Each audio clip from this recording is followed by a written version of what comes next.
Welcome into tonight's episode of the Cavalier Connection. Jay, I was online a couple days ago. I saw a quote on MSN said, "Death, taxes, and Tony Elliott making plays in the transfer portal." And tonight we have another one of Coach Elliott's portal gets, cornerback, and we got to verify how to pronounce his name, but Jmac Morris. I think he goes by Jmac. So we're excited to have him on. And before we get to that, though, we do need to talk about this week's Mensor's moment. And another quote that can be said, Jay: death, taxes, and Mensors coming through for all your UVA needs. Mother's Day is only a few days away. This weekend, you need to hit up Mensors on the corner or at the Stonefield Shopping Center for that mom of your life that is a diehard Who fan. And so our Mensors moment this week, unfortunately, softball lost today in the ACC tournament, but yesterday they had a nice little walk-off win against Louisville, and that's what we're going to show you right here.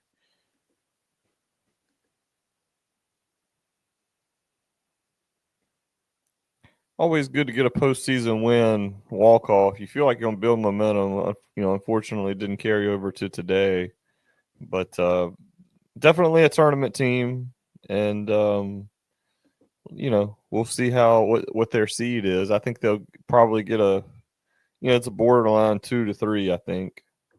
Yeah. Well, of course, this thing wants to freeze up on me, but we're going to try this one here again. Shows you that not only is Virginia attacking things close to the plate, but because the ball has done such a good job of staying close to the zone. Air, who singled in her last at bat, sends that to the wall. Never do it. Yeah.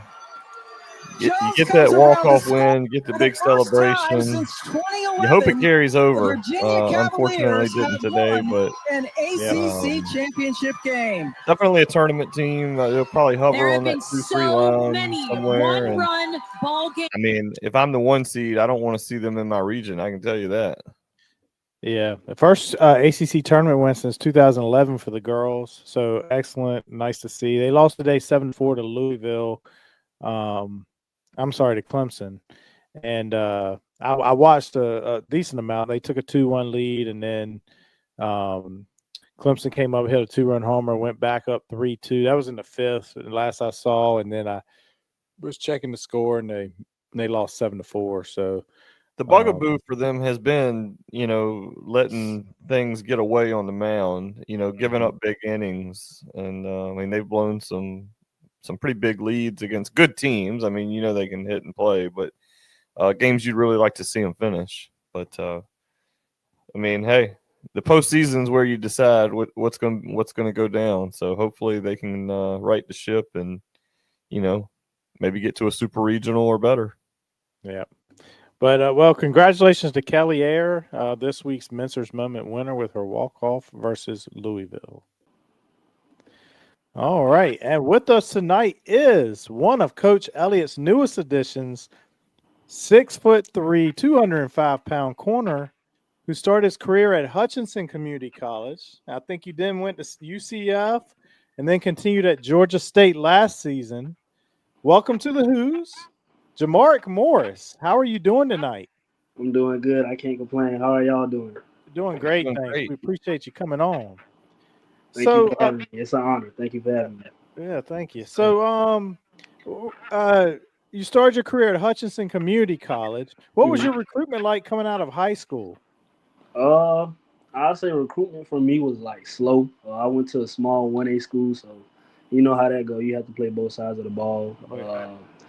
My coach was like, he coached my dad, my uncle, so he wasn't really into the internet posting on the huddle type thing. So I kind of got noticed like at the end of my 12th grade year, actually during basketball season, because my football coach went to like a little JUCO fair and was handing out like CD film to JUCO colleges, and they ended up hitting me up, and then it just went from there.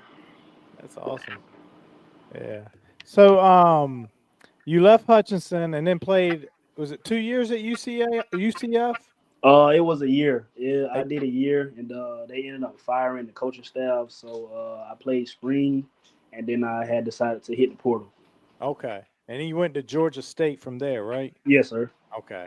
And so what was the portal like this time as opposed to the first time when you entered to go to Georgia State? I'll say Georgia State. It was kind of slow when I hit the portal the first time from UCF because I only played 4 games, and I ended up redshirting because I was dealing with hamstring injuries. And then this time around, like when I hit the portal, it really just blew up out of nowhere. I was like, I wasn't surprised that a lot of schools had hit me up, but it was like, man, I was just like so shell shocked, like when the bigger schools started offering me. Uh-huh. And how long was it before? Was UVA the first school to reach out? No, they wasn't the first school to reach out. The first school to reach out, once I had hit the portal, was Temple. Temple was the Okay. first school to reach out. Now, how long was it before UVA reached out? I'll say once I had got the offer from Mississippi State. Okay. The coaches had followed me probably like a week before, but it wasn't nothing. They just had followed me, and then once I had got the offer from Mississippi State, and that's when they had called me and offered me. Okay. You know, Jeff and I can relate. We're both small school guys, and probably the reason we're not in the Hall of Fame today, right, Jeff? Is we just couldn't. We weren't discovered, is what I would say. That's right. No, but so who was your lead recruiter at Virginia? And like I know, Dion kind of made Virginia football pop on the nationally because he made that video talking about Virginia throwing bags out there. Is it football talk first or business talk first, or how is that approached? I'll say it was football talk because Coach Elliott, he actually played ball with my dad at Oh, Clemson awesome. University, and he coached my uncle. So uh, I kind of had already knew him from like growing up back then. So and he's from South Carolina, so that South Carolina connection, I'm like, I never really played for a coach from the same area as me, so that was like a bonus. Like once we had talked, once I went out to dinner with him on Monday night, when I got down there, we just really just talk a lot of ball, and then the next morning, I told him like, I'm gonna go home and I'm gonna think about it. I'm gonna think about it. I'm gonna decide, and then I got home, talked it over with my mom. I'm like, yeah, this is the spot. So I called him. I'm like, yeah, coach, I'm gonna commit. He was like, you kind of had me sweating a little bit because I thought you was gonna go to Mississippi State. So I was like, nah, coach, we locked in. That's awesome. That's great. Did your mom get to meet Coach Elliott? Oh yeah, she did. This was her first visit because all the other schools she didn't go on because she had to work. So this was the first visit that she went on was Virginia. Oh, that's what locked it in. Coach yeah. Elliott, I think that was locked. That what locked it in. Yeah, all the moms love Coach Elliott. He's just such a nice guy, so relatable, and that South Carolina connection obviously probably didn't hurt. Yeah, it was. I told him it was a bonus. It was a bonus. Oh yeah, for sure. As far as like your recruitment, how was Virginia different and the same from like I know you said Mississippi State. I know they were on your radar. Were they similar in their approaches, or how are they similar and different? I would say it was similar. I got there. They both showed me my strengths and weaknesses, like what they like about me. I met like Mississippi State. I met everybody. I met the staff, the head coach, the cornerbacks coach, nutrition people, and the same it was for Virginia. Like I got there, I met the defensive coordinator. Like the first thing when I got into the building, it was straightforward. Like, hey, you're going to meet Coach Elliott. So that was the first person I met. Like when I got there, and they showed me what they like about me, how can I fit in the scheme, and they kind of run the same defense as we did at Georgia State. So, okay, that's awesome. So like Jeff said, and you said you got a lot of attention in the portal, and what ultimately was, I guess, was it the deciding factor? Was it actually Coach Elliott, or was it anything else? It was Coach Elliott, but also it was myself too. I didn't want to keep prolonging my decision, and knowing that summer workouts is getting ready to come up. So a lot of schools are still reaching out. Like even when I put pen to the paper, they was trying to convince me. So I already told them I was locked in. But it was mainly me. I didn't want to keep prolonging my decision. I wanted to be there for workouts on the 27th, 26th. So it was me. Yeah, we talked to a former Virginia player who ended up transferring to Iowa, Nick Jackson. I'm not sure if you're familiar with him, but he entered the portal after he played at Virginia, and he left Virginia like to go home right after he entered the portal. And he said when he got to his house, there was already a coaching staff. He wouldn't tell us who, but there was already a coaching staff waiting at his house for him when he got home. That's crazy. It really is. It's just nuts out there. How hard some of these coaches come after you guys. It's got to make you feel good. Definitely wanted. Yes, it does. So I know. So you've experienced football in the Big 12 and the Sun Belt, and now you're stepping into the ACC. How do you feel like the competition will compare, and what are you most looking forward to about playing in the ACC? I would say getting back to that Power Four. I did it at the Big 12, so for me, I really don't see the difference. Well, it is a difference from being in the Sun Belt. A lot of guys kind of more faster, a little bigger, but the thing that I'm looking forward to is I'll say playing in the big stadiums. At Georgia State, we experienced that some away games, but at Virginia, get to experience that at North Carolina State, VTech. So I'm looking forward to those games. Oh yeah, for sure. So I think when you visited this week to Virginia, right? Yes. Okay. Well, what'd you think of the campus and Charlottesville and the whole area? Actually, we went downtown. We ate at this nice restaurant. I don't even remember the name. The restaurant was so good. They had a steak. It was Coach Elliott was like, man, like you get this one. I'm like, I was shocked. Like I didn't want to overdo it. I promise you, I didn't want to overdo Right. it. But the campus, the campus was beautiful. I like the campus, and I met like everybody. Like everybody treated me like family. That's cool. Did you went down to the stadium and everything too? Actually, I didn't get to go to the stadium. That was the only thing I did because my visit was like a 36-hour visit, so it was just a day and leave the next day. Right. Yeah. So who was your host? Oh, go ahead. Actually, I didn't have a host, but I met like majority of the corners. Jam, really met Jam. We talked, we had discussions. He was telling me about Coach Cox, so. He was kind of the only player that I met, but once I committed, like the whole team welcomed me with open arms. That's awesome. Yeah. So, what would you say your strengths are as a corner? I'll say for me, I'm a big body corner. I got long speed. I can press. I can play to the boundary, the field, and I'm physical, and I can tackle, and I can play different positions in the back end. You got some experience playing safety too, right? Yes, I do.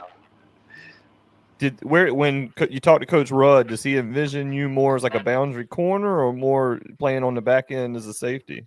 More of a boundary corner because I'm a bigger guy. So he said, "Yeah, you're going to play boundary corner." So yeah, we had a big guy last year that we brought in, and I think they call the position the saver. And we talked to him, Corey. Was it Corey Thomas. Corey Thomas Jr. Yeah. And he was a bigger 6'4", 220 type size, and he was all over the place. I don't know if you got to see him play, but if you get to watch any tape from last year, watch the Virginia Pitt game from last year. Okay. He and Sanker. Do that. Yeah, he and Sanker were all over the field in that one. So before the year starts, what do you see as something like you kind of need to maybe improve on as far as your skills? Like, do you have any like thing you're really working on to kind of get you to the next level? I'll say for me, continue to stay in the playbook, being the first guy in the building and being the last guy to leave. Currently, working to kind of lose a little bit of weight. I want to get back to my old JUCO weight, so that's been what I've been doing the whole time. Like I've been home, just been conditioning, lifting weights. So that's the number one thing I've been focusing on so far. Awesome. Do you have a favorite NFL corner that you kind of try to model your game after? I model my game after Jalen Ramsey. He's probably like the most well-rounded corner that I've ever seen. Like he can play man, he can play zone, and he's coming down the tackle. So. Oh yeah. Now that you've committed to the Hoos, are you doing any recruiting yourself or reaching out to any of the guys in the portal who you think may help the team or who coaches have asked you to maybe connect with? No, I haven't, and I haven't reached out to anybody because I really don't know who else they are recruiting from Coach Cox. That it's a one player out there. He's still deciding, but I probably will most likely reach out to him tomorrow. So I got you. Yeah. So what about? I know you've played in the Big 12 and the Sun Belt. Is there a hardest wide receiver that you've ever had to cover, and why would you say? Ooh. I'll say it was two, and they was actually on my team, Javon Baker and Kobe Hudson. Okay. I'll say Javon. They have two different playing styles. Javon is more of a big body receiver. He catches everything. Like his hands is like a magnet. Kobe, he's a sneaky kind of shifty guy, but he catches everything at a high point too. He has like his bag, his receiver bag is different. Like is something that I kind of never seen before, especially like coming from JUCO to playing at UCF. So it taught me a lot. They both taught me a lot. Yeah. Did you have a welcome to big time college football moment while you were playing at UCF? Like, whether it was just playing in one of those big stadiums or maybe, getting, just the speed of the receivers. Any one play or any moment stand out? I'll say probably we was in a scrimmage going into like probably the last day of fall camp. RJ Harvey with a inside zone, and I was playing corner on the sideline. He definitely laid the lumber. I thought I laid the lumber, but it was different. I tried to hit the big back, and it didn't work out for me. He got drafted by the Broncos, right? Yes, sir. He did. Yeah, he's a guy that's definitely on the radar, to do some big things this year potentially as a rookie running back. So I know your commitment's fresh, but one of the things that Virginia fans we talk about all the time is the rivalry game with Virginia Tech. Has anybody talked to you about that rivalry and how important it is? No one's had talked to me about it, but it's crazy because like every time when VTech and UVA play, I always watch the game and I just see the fans from watching it on television. That is crazy. Like I'll go back and even watch a full game. Like I even go back and watch a full game. I'm like, man, that's crazy to see, especially from watching it from the UVA stadium and VTech stadium. Oh yeah. Yeah, they come to Charlottesville this year, and we owe them a lot. They've had the better of us for a little bit here, so and we love getting guys like yourself. And there's just been so many additions. I think Virginia's up to 30 in the portal. Between the fall and spring, winter and spring portals. So, and the talent is just unreal. I mean, you guys, up and down the roster, I don't really see any weaknesses. So we're looking forward to it. Fall's coming up with the NFL season coming up as well. Do you have a favorite NFL team? Actually, a lot of people they laugh at me when I tell them this, but I always been a Cleveland Browns fan. Like I've been Browns since I was a little kid. So, I've been with them through the 0-16 season, and I'm still gonna rock with them even with whoever, I'm still gonna stay with my right. Browns. You're a true fan. That's right. I am.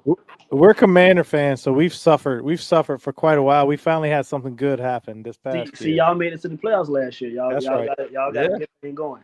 That's right. Yeah. You gonna get the Shador Sanders jersey? Oh, most definitely. That would be the first jersey I caught There you for go. sure. He was the steal of the draft. I mean, at one point talking about being the first pick to fall to the 5th round. I mean, you just don't. You don't see that. I mean, when Aaron Rodgers fell to like pick 24 or whatever he fell to, it was round 1, and that was a big deal. And you're talking about, gosh, 5th round. I mean, that's a steal. It is. I was so mad. I was watching the draft. I'm like, please, like Browns, like just draft Shador. Like when we drafted him, I turned the draft off because I was like, we got him, so I'm chilling. There you go. There you go. Maybe. What do you like? Do you have 1 year left or 2? This is my last year. So, hey, you build that draft stock up for yourself. Maybe next year you can pick some passes off and practice from him. Yes.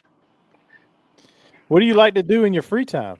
Me, I'm a family man. I like to be around my little cousins, my brother, sister, play the game, hang with my friends. That's really all I do, and watch football. So I'm a football fanatic. Yeah. That's awesome.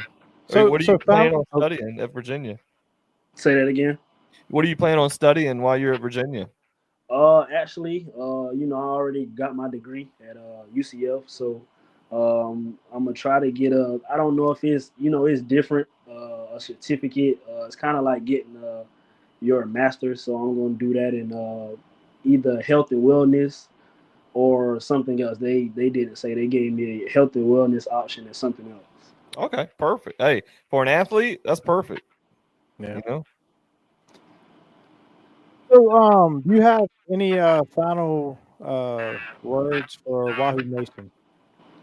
I would say to the fans that you're getting a great corner that's going to come in, be physical, that's going to give his all, regardless of whether we winning, losing. And that's it. Love to hear it. That's awesome. Yeah. Well, Jamar, we really want to thank you for your time tonight, and we wish you the best of luck here in the fall. I know Jay and I can't wait for football season to come around. We're super excited about this team and this season, and I think you're just a great addition to the roster. So we really appreciate your time and wish you the best of luck. Yes, sir. Thank you guys for having me on the podcast. Thank you. Sir. You have a great night. Y'all too. All right. Thanks to Jamarik Morris for joining us tonight. Very personable, fun to talk to. I think it's going to be a great locker room edition and secondary edition. Excited to have him. Any specific thoughts on him, Jay? Yeah, I think he's going to fit right in, and I think he's going to play hard, and I think he's appreciative of what the university has to offer as far as, the football aspects of, we have Power 4 competition.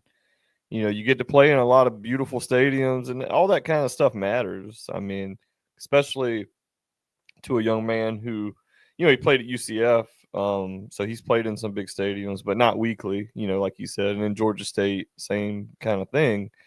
And I just think I like a guy who's humble and appreciative, and I think he's both those things. And I just really liked him a lot, and I sure hope I sure hope he succeeds and gets everything he's looking for out of his 1 year at Virginia, and then goes on and maybe has a professional career.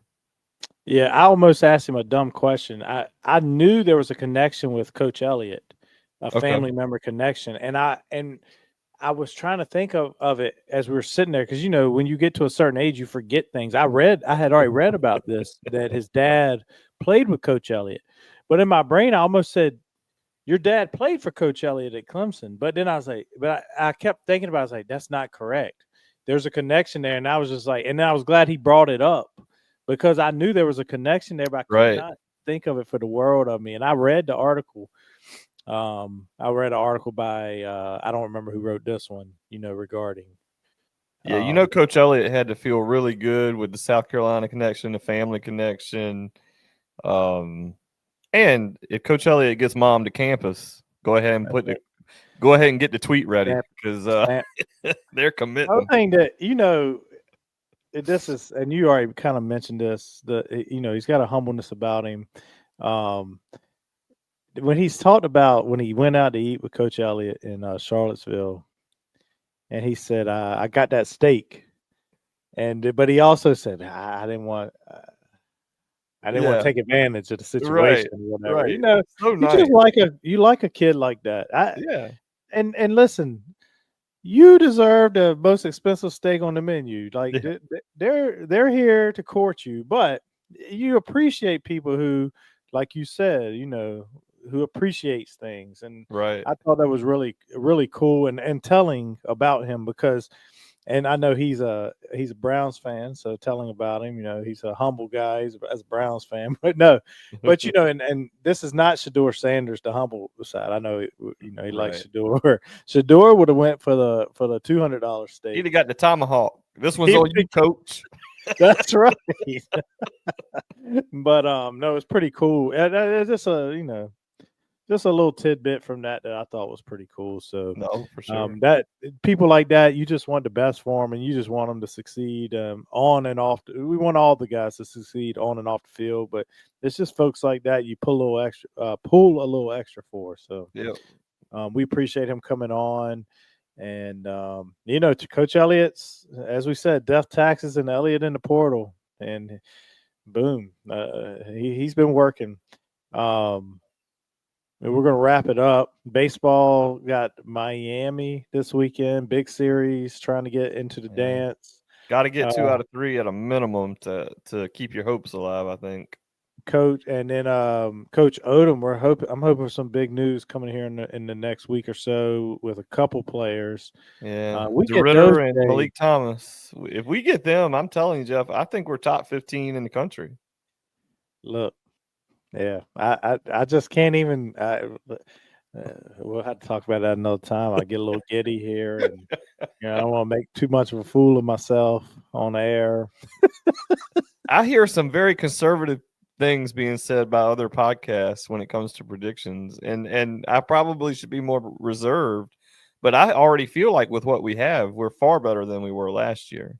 Yes, I do too. But they do have to gel as a team. Sure. And you add these two guys, if we add these two guys, and the how you say the German guy, Grunlow? No, not Grunlow. I'm sorry, the one we haven't got. The one from Belgium. Thijs de Ritter. The Ritter. I think they're saying, I was reading, it may have been two guards saying he's here. So, it's a lot of money that he's looking for. So, yeah. But I think if you put out there $2 million as a figure for Malik Thomas, I don't know about the Ritter. If you add those two guys, gosh, man, that's such a deep team. And we said, in the NIL era and the portal era, and guys are really, it's just a 1-year deal for everybody. So you're not worried about whether you're keeping people or not, but there's going to be some good players that just aren't going to be able to take the floor. Yeah. That we got in the portal. Right.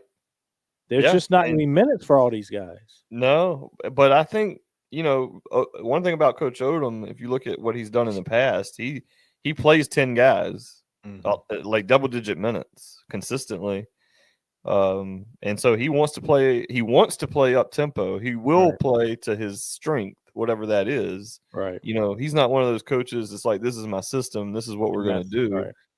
He plays to the talent that he has. But if he gets DeRitter, he's 22 years old. Right. I mean, he's a grown man, and you watch his highlights. I mean, he's like the LeBron of Belgium. Right. I mean, he's really good. He's really good. And we know Malik Thomas, 20 points a game almost in the the Mountain West? I mean, which is a good San Francisco. And I just want to see a I just want to see a tweet that comes out, and I don't just want to see bang. I just want to edit all at the same time. Bang bang. Yeah. As what was his name from wrestling? Mankind or whatever. Yeah. He come back to the ring. Bang bang bang bang. Yeah. We need a double bang tweet to come out and then 1 minute later hit it again. right.